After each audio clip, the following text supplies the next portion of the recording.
Welcome to Tell Me About Your Bike, the podcast about life, the universe, and bicycling. I'm your host, Wesley Cheney. This episode has been delayed by a series of unfortunate events, including the death of my father, who taught me to ride a bike. After traveling back to Vermont for the funeral in July, I spent a couple of weeks with my mom. Then I went to England to hear my eldest child sing in Canterbury Cathedral and St. Paul's Cathedral with my former choir of Christ in St. Luke's Episcopal Church, Norfolk, Virginia. As soon as I returned to the States, I joined my father's family for my cousin's wedding. And 2 days after the wedding, while visiting my brother at his lake house, I had a stroke, which knocked me off the stairs on my way down to the dock. Luckily, I landed on the shore just a few feet away from the lake and not in the water. Even luckier, my iPhone landed with me on dry land. The world was spinning hard and fast when I crashed to the ground, and I was sure I was going to throw up. I had just enough composure to roll off my back and onto my side. My cousins and uncle saw me fall from the dock, and they responded immediately. I was in an ambulance and on the way to the nearest hospital within 30 minutes. I spent the next 3 days in a hospital bed, attached to a clotbuster IV drip. For the first couple of weeks, I couldn't walk without dizziness, but the dizziness diminished, and I progressed from a walker to a cane to no cane at all. I'm still in physical therapy, and I'll be on blood thinners for the rest of my life, but I've made a nearly complete recovery. I'm back on my bike, riding my favorite hills.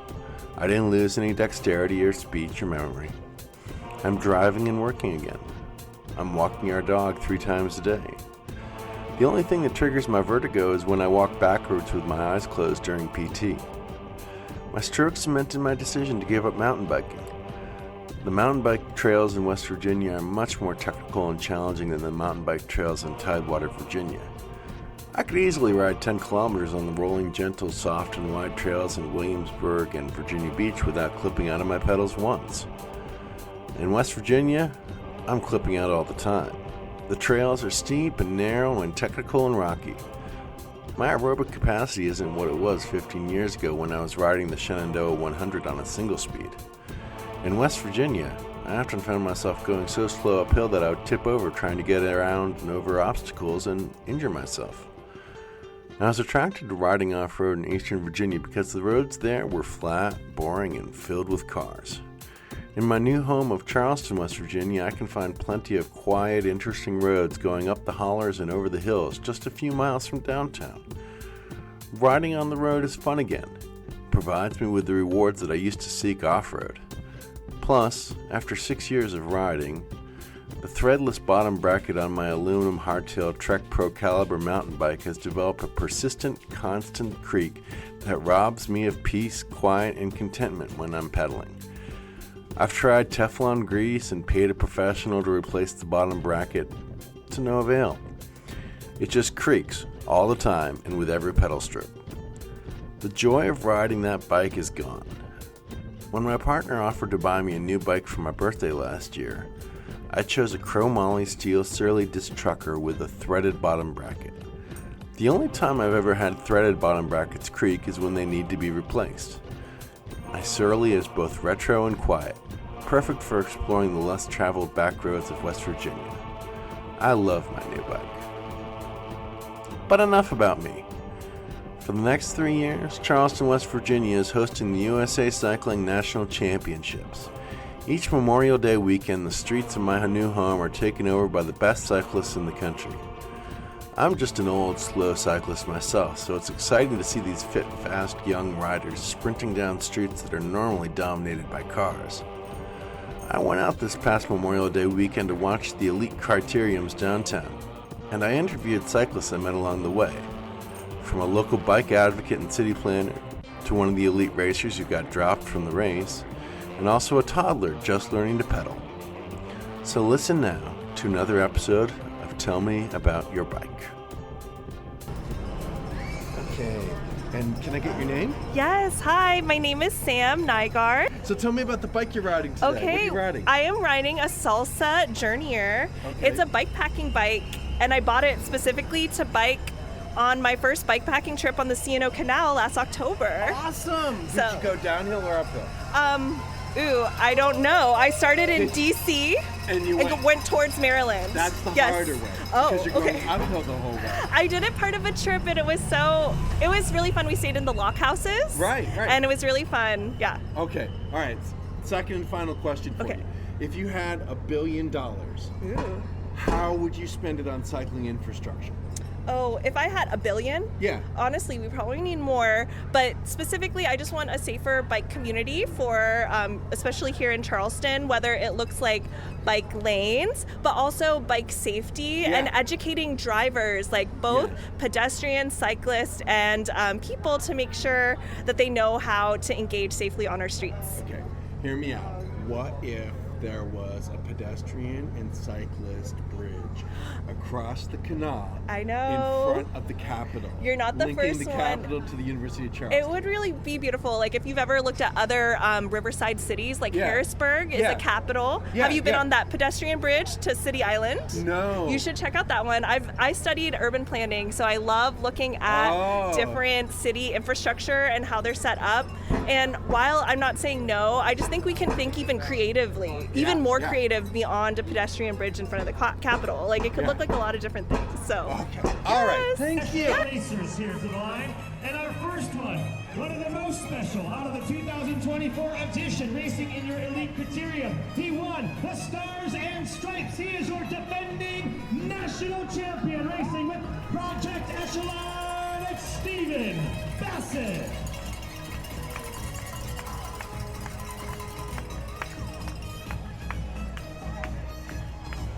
Stephen Bassett with a dynamic performance in 2024, our first call up to the line.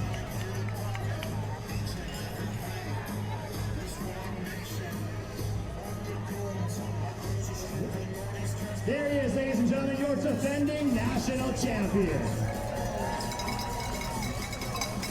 Good evening, gentlemen. Welcome to your USA Cycling National Criterium Championships. We have a 90-minute race today. You look above you to your right is a clock. That's going to be counting up the time of that 90 minutes until we reach the point at 10 laps to go. 4 hour start. Gentlemen, we're ready to start. Stand by for the whistle. There they go, and come on now, Bike City, USA. Let's make some noise. We have a fantastic race on our hands with our men's elite field. 51 starters, 2 laps for the next 90 minutes. What a difference a year makes.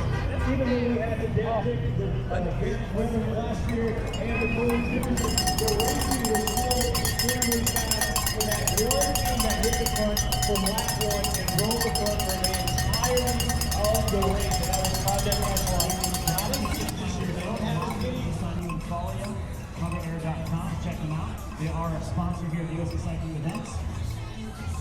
Plenty of Hover Air drones flying around out there today as we've got some more riders pushing the tempo on the front of this thing. It has been impressive to watch. And just going over all of the outcomes that could happen from this race in my head, Rasan, it's looking maybe the scale is tipping toward a full-on sprint rather than a breakaway. But looking at the riders in this composition, they're pushing the tempo. Ellie Sweat is up there. Saniska right there as well. Hackman of Analog Racing sitting wheel number 2. I believe that was the rider I was in the pit on the first lap.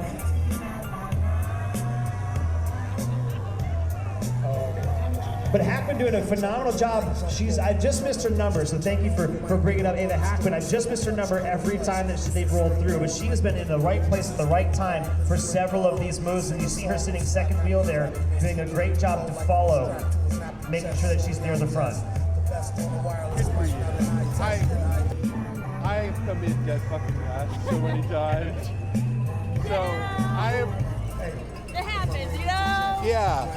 My name's Wesley, and I have a podcast called Tell Me About Your Bike. Oh, yeah, that's cool. So, do you mind telling me about your bike? What are you riding?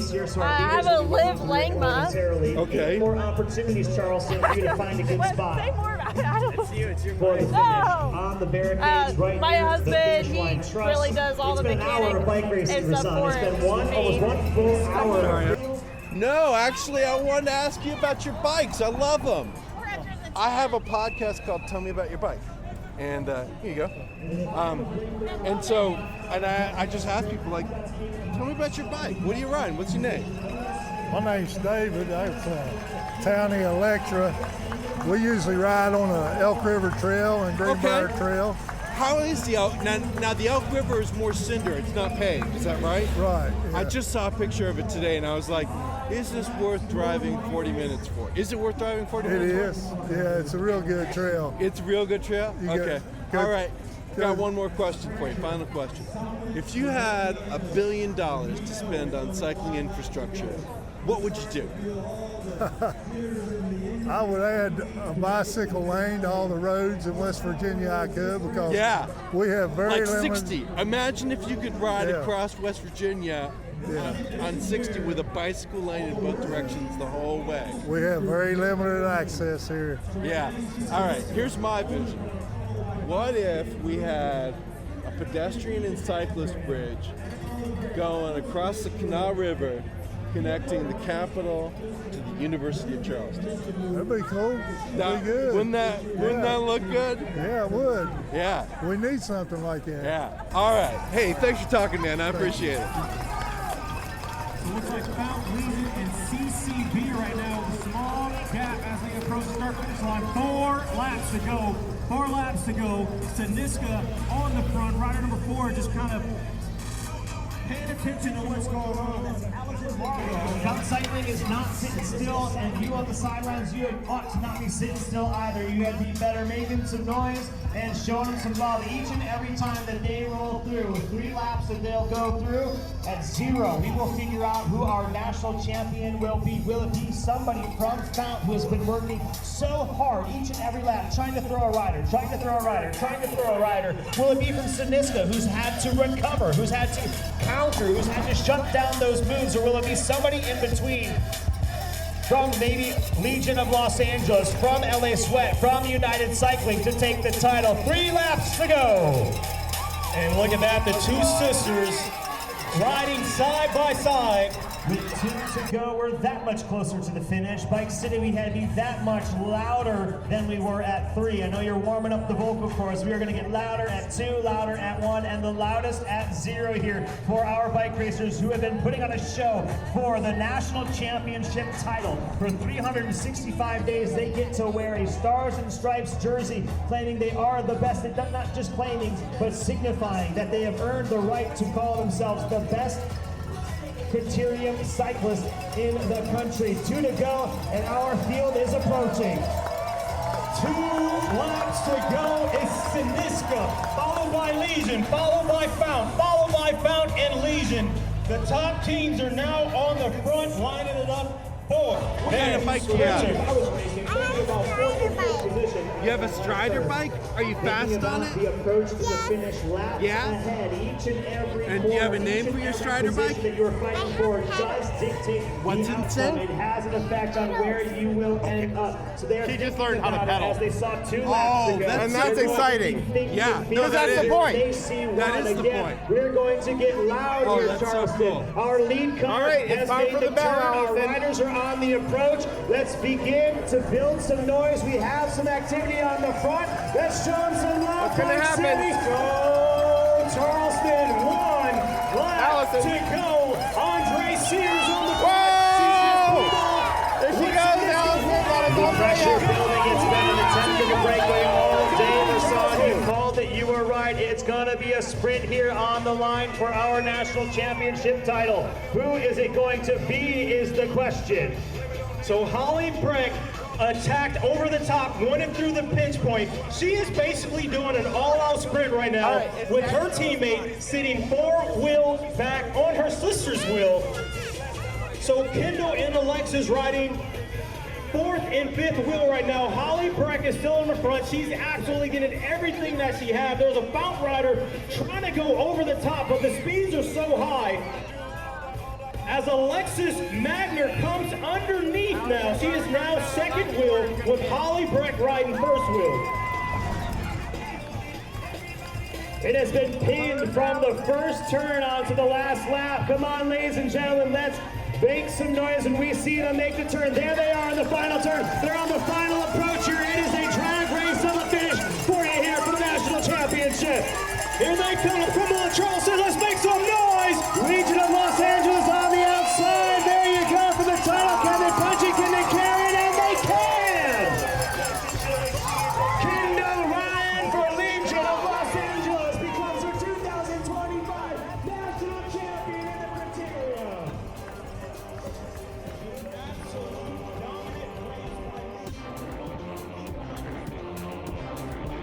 Thanks for listening to another episode of Tell Me About Your Bike. If you want to share a story about your bike and the adventures that you've taken on it, contact me by email. My email address is friendwes@mac.com. That's friendwes@mac.com.